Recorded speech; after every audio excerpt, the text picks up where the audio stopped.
Back to Movies That Matter with the Viking. If you're joining me live, thank you very much. If you're watching later on or if on YouTube, then definitely get into the comments and let me know your thoughts on all the topics that we talk about today.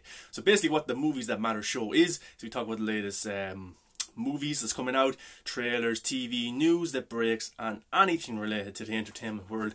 So you guys can definitely know what's going on, and I can hear your thoughts, because that's what it's all about, engaging with people and having fun when we're talking about movies, you know. So David Ayer, of course, is an Ayer Cut of Suicide Squad, and we hope that it gets announced very, very soon. But he revealed more about his Ayer Cut on Twitter the other day, and I feel bad for David Ayer. I like him as a director. I like his movies. I like watching what he does with films. I like the chemistry that he brings to a cast, whether it be Fury, whether it be the Suicide Squad, or whether it be Tax Collector. Movies like that, the chemistry is always brilliant. But David Ayer was asked on Twitter, he was asked, Dave, what was the hardest part to cut out of your movie? The hardest part, because a lot of it was cut out because Warner Brothers put so many implications into his script and into the way he was doing things, and they said, you have to cut this, you have to cut that, and it was a struggle for him. You know, a lot of Joker was cut, a lot of Will Smith, Harley Quinn stuff were cut, so I feel bad for him. So hopefully the Ayer Cut gets announced and that happens. But he was asked, what was the hardest part to cut? And he said the first 40 minutes. Imagine that. There is 40 minutes of the Suicide Squad film that we have not seen, that David Ayer was made cut out. He had to cut out 40 minutes of character development, story arc, a lot of stuff for Enchantress, probably a lot of Joker. You know, so that is disappointing as a DC fan. But if the Ayer Cut comes, we get to see all that stuff. So that's what's really exciting. And you know, he's very open on Twitter, and you have to say that he over the last few months he's definitely talked more about the Ayer Cut, which is great. And I think with the Snyder Cut being announced and coming out in 2021, the Ayer Cut will happen. It's just a matter of waiting. But he said that a guy on Twitter goes, they cut and rearranged 40 minutes from the first Suicide Squad. No wonder it was such a mess. And David Ayer got that tweet and he said it was ripped to pieces. I can't emphasize that enough. Released the Ayer Cut in the comments there, exactly. You know, so it was ripped to pieces. His movie that he spent so long getting the script right, casting the right people, shooting, he had to go back and reshoot stuff. He had to cut stuff out. And that is pretty annoying. Now, the movie in 2016 had a lot of music, hip-hop music, pop music and stuff like that. And I actually like some of the music choices that they made. But David Ayer said, my cut was all score, no source cues at all. So there was no hip-hop music, there was none of that stuff whatsoever. His movie was score. Much like Man of Steel, much like Batman vs Superman, much like Justice League, score is what these comic book movies are best at doing. I like music in movies, but comic book movies, I think a good score really helps elevate the story and the character. Just look at Man of Steel, that score is amazing, or the Dark Knight trilogy, absolutely brilliant. Now Sam Parker goes on Twitter, he goes, just goes to show how influential to the final cut those music trailers were. Remember those trailers came out, they were a huge hit. Absolutely massive. Warner Brothers saw that, the marketing team saw that and said, alright, let's put music in this film, because that's what people like from the trailers. It doesn't really work like that. But David Ayer says, for sure, that became a factor. But the reason was Batman v Superman got chewed up by the critics. And the success of Deadpool, the studio leadership at the time panicked. Then major elements of my cut were ripped out before I could mature the edit. Then Jeff Johns wrote pages I had to reshoot. So the Batman vs Superman critical scores made Warner Brothers be reactionary. It made them change Wonder Woman, it made them change Suicide Squad, and then of course Justice League, and that's where DC went downhill, and only now they're kind of rebuilding again, and Marvel has gone ahead in so many aspects. So someone goes in the comments, it is really unfair when people say Leto was bad Joker, and when he is rated the lowest of Jokers without having much screen time. Don't know how much of Leto Joker was cut out. And that's from Kartik. Yeah, well, Jared Leto himself, he said there was enough scenes to shoot a Joker movie. A Joker movie. That's how much scenes were cut out. And I agree with you. People say he's the worst Joker, but we haven't seen enough of his Joker to really have an opinion of it. You know, that's why I talk about Ezra Miller's Flash. I don't have an opinion on Ezra Miller's Flash because I haven't seen the true incarnation of his character. So I can't wait to see that. But yeah, Jared Leto's Joker definitely isn't the worst Joker. You can't really judge it. It was an extended cameo of 10 minutes. 10 minutes is all you got to be the Joker for. Yeah, but you can see how reactionary Warner Brothers were. Batman v Superman, the reviews, and Deadpool being such a success. They wanted wanted to bring elements of Marvel and Deadpool into the Suicide Squad and change that up, and it didn't work out whatsoever. Now guys, you may know I like the 2016 Suicide Squad. I have a lot of fun with it. I really enjoy that film, but I want to see the Ayer Cut, you know, and he responded here to Uber Kryptonian on Twitter. That person said, "Is it safe to assume that your original ending and tone was more in the line with Fury and End of Watch? Those films are very realistic, very down to earth, very grounded, and a really, really good character story." David Ayer says, "One of these things is not like the other." And he uses a gif, "I had such a different vision." So he had such a different vision for this comic book movie because it was a comic book movie, but still bringing elements from what he used in End of Watch and Fury and his Training Day script like he does in all his movies, but he was adding that kind of supernatural level to it. But that's disappointing to hear. But guys, the Snyder Cut is coming in 2021, and that means the Ayer Cut will come eventually, and I fully believe that. David Ayer has said recently that he has recently watched his cut again for the first time, so maybe things are moving pretty fast. A lot of rumours and speculation that something is to drop today. I don't know if that's true. Garza from Real Anarchy, he said that the 25th of December could be a possible date that it comes out, so we'll have to wait and see how that goes. Right, so let's get on to the next topic. Jared Leto is coming back as Joker for Zack Snyder's Justice League, which is great, and I couldn't be more excited for that. But it wasn't Zack Snyder that announced it. It wasn't Jared Leto that announced it. It was the trades. And seemingly Zack Snyder wanted to keep that quiet, keep that hidden from us fans and let it be a surprise, which it would have been cool to see it in 2021 as a surprise. But it's gotten out there. Now, they're doing additional photography for Zack Snyder's Justice League right now. They're doing a bit last week as well, so it could be more than just a week. It could be 2 weeks, it could be 3 weeks of additional photography. We've got Amber Heard, we've got Ray Fisher, Ben Affleck. Those kind of guys are involved there, so that's good as well. But Jared Leto is back as the Joker, and in what capacity is he back in? Is it the nightmare sequence?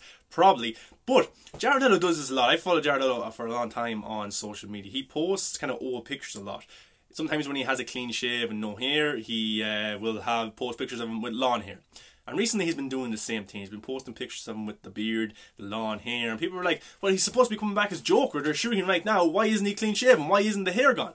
Well, that's what Jared Leto does. I think it's kind of teasing us as well. But a new picture came out, someone put it on Instagram, where Jared Leto is in fact clean shaved. He has no beard, but he still has the long hair. And if you're on YouTube, you can see the picture I'm looking at right now. But that's interesting. Is this Joker? I have a feeling that this Joker won't have the same hairstyle as he did in 2016 Suicide Squad. Because remember, if this is the nightmare sequence, we're big time into the future. So, come on, how many barbers are around? How many hairdressers are around where these superheroes can get clean shaved and to get their haircut and stuff like that? So, I think we'll see Jared Leto Joker in the nightmare timeline. And I also think he'll be clean shaved. But I think he'll have long green hair. That's my just opinion. That's what I think is going to happen. But it could be changed. It could be he could just wear a wig or something like that to make him have short hair. But it's supposed to be in the future, so these characters shouldn't look like how they look right now. They should have a little bit of stubble. They should have a little bit of long hair and stuff like that, which would be pretty interesting. But he is clean shaved, and it's interesting to see how much he will be in Zack Snyder's Justice League. Is it a cameo? Is it teasing things up for the future? Is it that nightmare sequence? Is he in prison? Who knows? But it's the speculation and the excitement that really has me intrigued by him coming back, and hopefully he can get a bit of redemption. Okay, let's move on to the next topic. So some sad news yesterday was that Sean Connery passed away at aged 90. Sean Connery, of course, played Bond. I think it was over 7 movies he played James Bond. He won an Oscar as well. Age 90, he had a good long life. If you ever listen to some Sean Connery interviews, he's a pretty funny guy and well spoken. Kartik says in the comments, I also think we will see Leto Joker during Arkham prison breakout of Lex by Deathstroke. That would be cool. Yes, that was a Reddit post that was made a few years ago that Deathstroke broke Joker out of prison. He broke Lex Luthor out of prison. Harley Quinn. Commissioner Gordon was supposed to be in that scene as well, but that wasn't confirmed that was an actual scene in Zack Snyder's Justice League. So I don't know if that's true. That could be something that they shoot right now. That's a possibility. It's either an Arkham scene, it's either the Robin death, or it's either the Nightmare timeline. So it's one of those scenes. So that's definitely a possibility that could happen. But Sean Connery has been in a amount of films over the years. Absolutely brilliant actor. Indiana Jones, James Bond. 7 movies he played of James Bond. That's crazy when we have Daniel Craig on his 4th. Is this his 4th James Bond movie? Yeah, so that was sad news that he passed away. some of you might have grown up with him on the Indiana Jones films, some of you might have grown up with James Bond, some of you might have just seen him in the last few years, but he's retired a good while. I think he was retired in the Bahamas or something like that, but he sadly passed away. But a great actor. And the thing about these actors and filmmakers, when they do unfortunately pass away, their art lives on.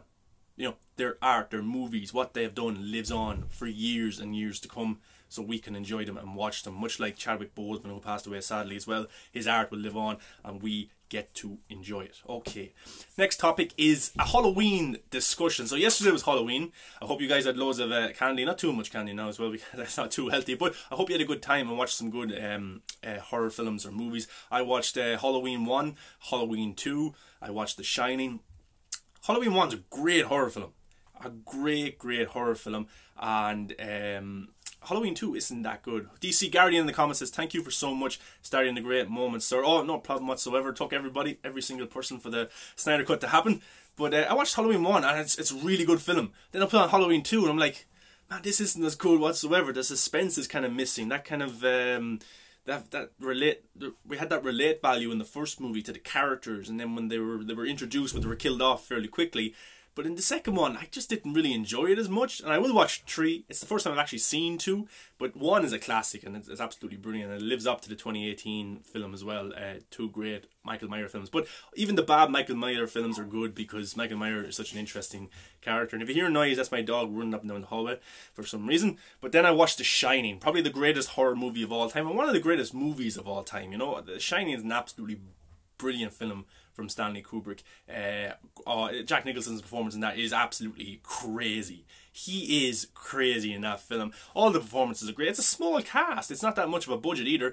And Stanley Kubrick has so much Easter eggs in it as well. There's so much mystery around that. If you go to YouTube and look up hidden meaning in The Shining, it's crazy how much stuff is there, and a lot of creepy stuff as well. But The Shining for me is the greatest horror movie of all time. And if you haven't seen Dr. Sleep, the sequel to it from Mike Flanagan that came out in 2019, an unbelievable sequel. The DC Guardian goes, The Shining is a masterpiece, still great. Jack Nicholson, unbelievable actor. He's retired now a good while now, but great performance as the Joker as well. Anything Jack Nicholson was in was probably worth a watch just to see his performance. One of the greatest actors of all time. But the Dr. Sleep, the sequel to The Shining, really unbelievable. I wasn't expecting it to be as good as it was, and I love that movie. I recently watched the director's cut. I think it was 3 hours or 3.5 hours, something like that.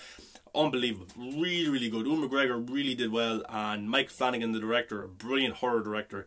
He just it was a tribute to The Shining, but also it did its own thing, and for that, I hats off, because imagine trying to make a sequel to The Shining. It could have only failed, but he did unbelievable with that film. So next topic is this thing right here. The Walking Dead turned 10 yesterday. 10 years The Walking Dead has been on air. And I tell you what, The Walking Dead is my favourite show right now. It's not the best show of all time. That's not my opinion that way, but it's my favourite show of all time. You know, there's some great characters: Rick Grimes, Daryl Dixon, Negan, the Governor. But I watched The Walking Dead with my brother every single year for the last decade. We've never missed an episode. We've watched it live together, and we continue to do that. And it's something that we do together. And The Walking Dead has given me some great moments. I've cried to scenes, I've laughed, but I've got to spend time with my brother and family while watching this show and remember have those memories, which is unbelievable for a show to do that. But I'm a big fan of The Walking Dead. Season 10 we're in now. Season 11 has come out in February, or season 10B. They're doing 6 additional episodes. DC Guardian goes, Stanley Kubrick and Alfred Hitchcock both are forever legends. Unbelievable. I need to watch more Alfred Hitchcock films, definitely. I've seen a few Stanley Kubrick, but I need to sit down and definitely watch the 2 of their filmographies and really study them, because they're fascinating filmmakers. But The Walking Dead, 10 years. DC Guardian goes, Negan is really great. Jeffrey Dean Morgan as Negan is unbelievable. You know, I know the ratings went down when he came into it, but that wasn't his fault. It was a lot of the writing choices and the showrunning choices at that time. They didn't really do themselves justice in that aspect. But The Walking Dead, for me, I love it. It's already had a spin-off, Fear the Walking Dead, which is already on its 6th season. It's on World Beyond, is also another spin-off. That's going to be 2 seasons. The Rick Grimes movies are coming. We got a Daryl Dixon and Carol show spin-off, and then we got another spin-off, Tales of the Walking Dead. So The Walking Dead main show was ending, but it's expanding this massive universe. And then Robert Kirkman with the comics, unbelievable run he had with that. But The Walking Dead is my favourite show on television right now. I'll always watch it. Andrew Lincoln as Rick Grimes, his acting is brilliant. Never won an award for his acting in The Walking Dead. I don't know how that didn't happen, but The Walking Dead hasn't been really up for many awards over the years. I don't know why. Maybe because it has zombies in it. I don't know. That shouldn't be a reason, but The Walking Dead for me is my favourite show on television. Absolutely love it. Some of the great story arcs, character development over the years. I know a lot of the actors have left the main show over the last few years, but that was bound to happen when a show goes on for so long. It's so hard to keep your cast. But Andrew Lincoln, the movies, I can't wait for. They haven't started shooting yet. The script is ready to go. But there's lots of Easter eggs in the spin-off shows about Rick Grimes and his movies to come. But I can't wait for that. It's supposed to be a trilogy, but let's just get the first one made first and enjoy that. The Walking Dead's been a part of my life for 10 years. I'm 23 now. 13 I started watching The Walking Dead, and it's been a part of nearly all my life, half my life, so that's crazy in that aspect. And to spend time with my brother and watch it every single week when it was on, it's great memories to have. And big shout out to Scott M. Gimple. He was the showrunner for many years, and Angela Kine is the showrunner right now, and she's doing an amazing job. Brilliant stuff. And Greg Nicotero has directed so many episodes overall, the makeup department as well. Some really great people involved in The Walking Dead over the last 10 years. And the very first episode, if you haven't started The Walking Dead yet, there's 10 seasons. If you're in lockdown, it's probably a good thing to watch now. It's a good show.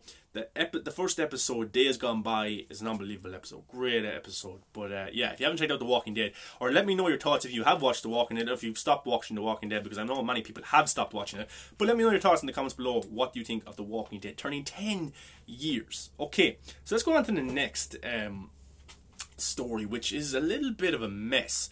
Okay, so Ray Fisher at DC Guardian goes, The Walking Dead pilot episode still looks great, especially its ending, her scene. That's brilliant. And then the music hits at the very end, when over the walkie-talkie, someone says, oh, it's Glenn, he speaks to Rick, and then the music hits. That's a brilliant episode. One of my favourite episodes is the pilot, and there's so much kind of tension in it as well, and you kind of wake up in this world with Rick Grimes, which is pretty cool. Yeah, but so a lot of controversy over this Ray Fisher article. He did an article with Forbes, with Sherez Farouk.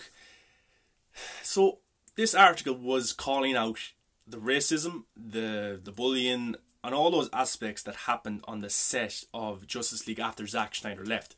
And this is a big article. Definitely go read it, but it's probably not the same article that was released a few days ago, because the article now has been changed. The headline has been changed. Some of the content in the article has been changed, and Sherez Farouk has been sacked, it seems, as he was employed with Forbes. And if you go to the article right now, it has former contributor to his name. So the original headline was, you can see it now if you're on YouTube, Ray Fisher talks toxic Justice League set, Warner Media investigation, and erasing characters of colour. Now that was the original headline.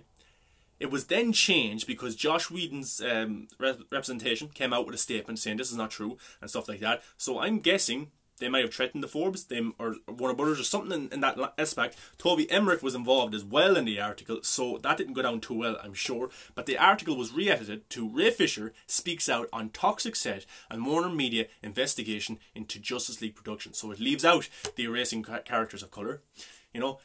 And then now Sherez is been let go by Forbes. It really is crazy, and it shows you to what length these people will go to cover up stuff. I do believe Ray Fisher. I've said this many times, but it's ridiculous. It really is ridiculous that this has to happen in today's world.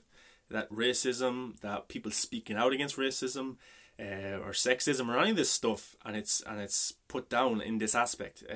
But the thing is, if you look at Josh Whedon, people say, oh, we've no fact of what's happening or if it's true. There's an investigation going on. Ray Fisher has to protect people. And this is a prime example of how he has to protect people. Because the people he's protecting who were willing to speak up about Jeff Johns, John Berg and Josh Whedon could get the same treatment as Sherez here, you know. He's been let go. What could happen to these people that speak out publicly about Josh Whedon, you know? So it just shows you how low these people are willing to go, how toxic these people are. And I do believe Ray Fisher, because Jason Momoa has backed him up. There's other people who are willing to back him up as well. But to see this, I thought was unbelievably weird, and just to do it so much out in the open, was ridiculous. DC Guardian goes, thank God Justice League had only 10% of Snyder's scenes. And that's the beauty of it. We don't know exactly what's happening in the Snyder Cut. There's a lot of stuff that we have not seen. Fabian Wanger, the cinematographer, said 10% of Snyder's scenes were used in the Justice League cut in 2017. So that is a blessing that we don't know a lot of what Snyder shot. And it just shows you how much that Joss Whedon went back to shoot. Ray Fisher also said in that article that they were lied to, that Zack Snyder had chosen Joss Whedon himself to take over when Snyder left, which was a lie. Ray Fisher found out about that a year later, so it just shows you. And but Ray Fisher, speaking now about the abuse, but the racism and stuff like that, is being put down straight away. It's going to be interesting how this develops, but Warner Brothers or Toby Emmerich or Joss Whedon didn't do themselves any favours by this article being changed, and then of course Joss Whedon's representation when they come out and say it was false, same as John Berg did as well when the first headline came out as well. But the thing is, I see many people saying that, oh, but Charisse Farouk here has a lot of stuff in the article that is just hearsay, that is, there's no fact behind it.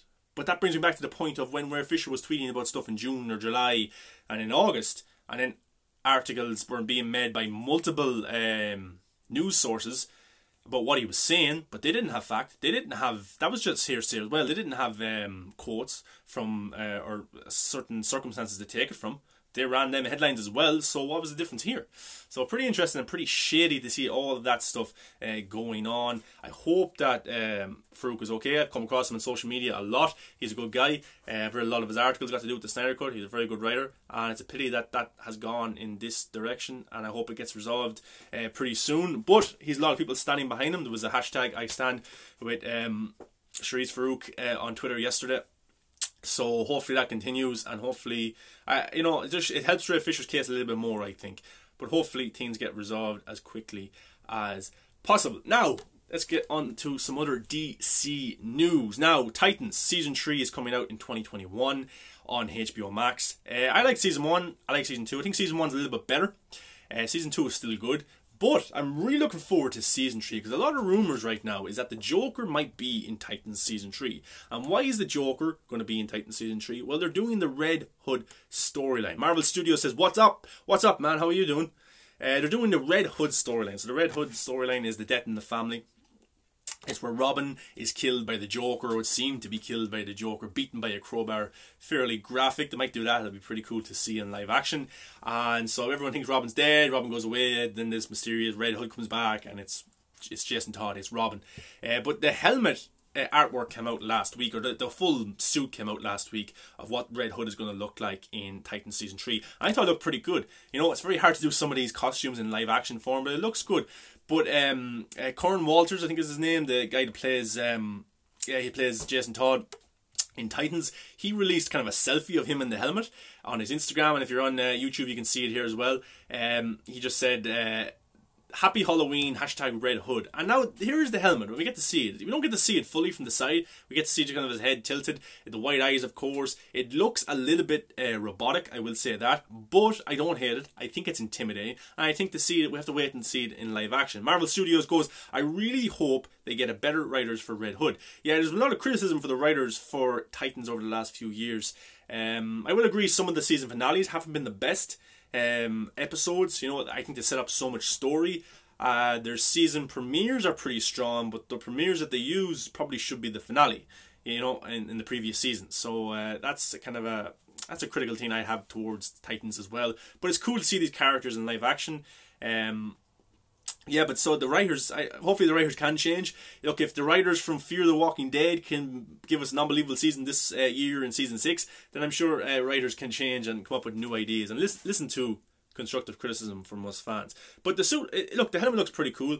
I'll have to see it in live action form. I can't judge it completely now, but they have the aspect to it. They have the kind of look to it, going for it. So we'll have to see. And I'm looking forward to a trailer for Titans and see, is Jason Todd going to be killed by the Joker? Is he just going to be Red Hood straight away without any backstory? Or what way are they going to do this? Because we haven't seen him die yet. We haven't really seen that kind of scene happen yet. But the Joker coming into it would be pretty cool, wouldn't it? If the Joker did come into, what kind of actor would he get to play there? We've had a lot of Jokers over the last few years. Cameron Monaghan on Gotham, Joaquin Phoenix, Jared Leto coming back now as well. So, another Joker. why not? Let's just do it. Let's get a good actor in there and see what it is. Guys, let me know your thoughts in the comments below. What do you think of this new Red Hood look? I'm okay with it. I won't judge it until we really see it moving about, because it could look different in stills, and just him taking a selfie in his trailer is very different from seeing it on the actual episode, you know, so we can't really judge that too much. Now, I just want to address something kind of small that's been going on Twitter today. A lot of people losing their shit about Zack Snyder's Justice League. The pages, the social media pages got to do with the Snyder Cut, are deleting the trailer from DC fandom, and people are losing their shit. Oh, this shows the power of Josh Whedon, of Toby Emmerich, that they are able to delete the Snyder Cut trailers from the social media platforms. I don't know about that now. Look, a few months ago when the Snyder Cut trailers were coming out in the teasers, nobody knew was it going to be called Zack Snyder's Justice League or the Snyder Cut or Justice League the Director's Cut. Nobody had a clue. You know, there was a lot of stuff going on behind the scenes. Zack Snyder said himself that he wanted it to be called Zack Snyder's Justice League. But there was a lot of logistics behind it. So we don't know exactly now what it's going to be called, but a lot of social media pages have used Zack Snyder's Justice League. Some of them have used hashtag the Snyder Cut.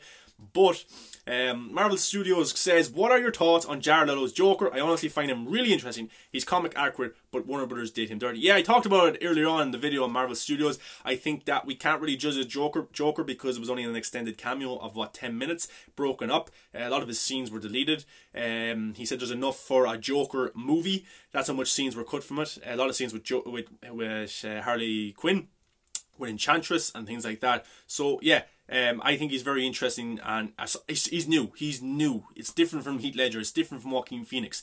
That's what we want. We don't want the same incarnations of these characters. Ben Affleck's Batman is different from Christian Bale's Batman, and that's what you want. Different looks, different aspects of these characters. And yeah, I'm looking forward to Jared Leto appearing in the Snyder Cut and hopefully getting to see him in the Ayer Cut. Yeah, but people have been complaining that it's been deleted and stuff like that. But my opinion on this is that they're deleting the trailers. This is just my theory, is that they're doing a rebranding of the marketing for Zack Snyder's Justice League. Now, maybe they have got the title and it's going to be called Zack Snyder's Justice League. Because if you go to the HBO Max YouTube channel, the trailer is still up. And what's it called? Zack Snyder's Justice League. The trailers that were on social media, Facebook, Instagram and Twitter, it had Zack Snyder's Justice League in the trailer, but in the comments it had a hashtag the Snyder Cut. So maybe they're trying to get away from the Snyder Cut hashtag, completely abolish it, get it away, get it out, so they can rebrand, remarket, and then do Zack Snyder's Justice League as the official marketing campaign. And with November 17th coming out, the original release date of Justice League back in 2017, this could be where the marketing campaign kicks off, and it's now officially called Zack Snyder's Justice League. Marvel Studio goes, I agree with you, bro. Really looking forward to him in Justice League. Can't wait for that as well. Absolutely. So that's my thoughts. Now, a lot of people are losing their shit on Twitter, which is understandable as well, because Warner Brothers have done this dirty as fan bases before. But people saying that the Snyder Cut's going to be unannounced, that it's not happening anymore. Guys, the Snyder Cut's coming out in 2021. Zack Snyder is working on additional photography right now in LA. He was doing it last week. He's doing it this week as well. He's been given 70 million. It's coming out in HBO Max. It's going to be a 4-part, 1-hour series. So guys, it's happening. It's not going to be cancelled whatsoever. Toby Emmerich, I don't believe that he has control over the social media and he says, delete that because Ray Fisher called me out. No, it's happening with HBO Max, with AT&T. And my opinion is, it is a negative that's being deleted. That is, but you can't edit posts on Twitter. So maybe they're just getting rid of the posts altogether. And November 17th coming around the corner, they'll release the trailer again and they'll say Zack Snyder's Justice League, or they'll do the trailer again, but a different aspect to it, where it's now called Zack Snyder's Justice League. So that could be a thing. Could it be a negative thing as well? Absolutely. But to think that it's going to be cancelled, I don't believe it's going to be cancelled. I think it's going to come out in 2021, 100%. And that's something to look forward to. But yeah, it is strange deleting it. I will admit that. It is pretty strange, but it's not the end of the world. The trailer's still on YouTube. It's still coming out. And I think it's just a rebranding of the marketing going forward. But let's wait and see. You know, if it's deleted from the YouTube channel, then I probably will be a little bit concerned, but I wouldn't get too worried about it, guys, at the end of the day, because it's coming out, you know, it's coming out. But guys, thanks for watching today's show of Movies That Matter. If you have any thoughts or opinions on any of the topics that we talked about today, please put them in the comments below. If you're watching live on Instagram, I appreciate you being live. If you're watching a little bit later or watching on YouTube, get into those comments and let me know your thoughts. Follow on the social medias, guys. MovieBuff100 on Twitter, Movies That Matter the Viking on Instagram, and Movies That Matter on YouTube. I appreciate hearing your thoughts, what you have to think about these comments, and thank you for being here. Until next time, guys, have fun.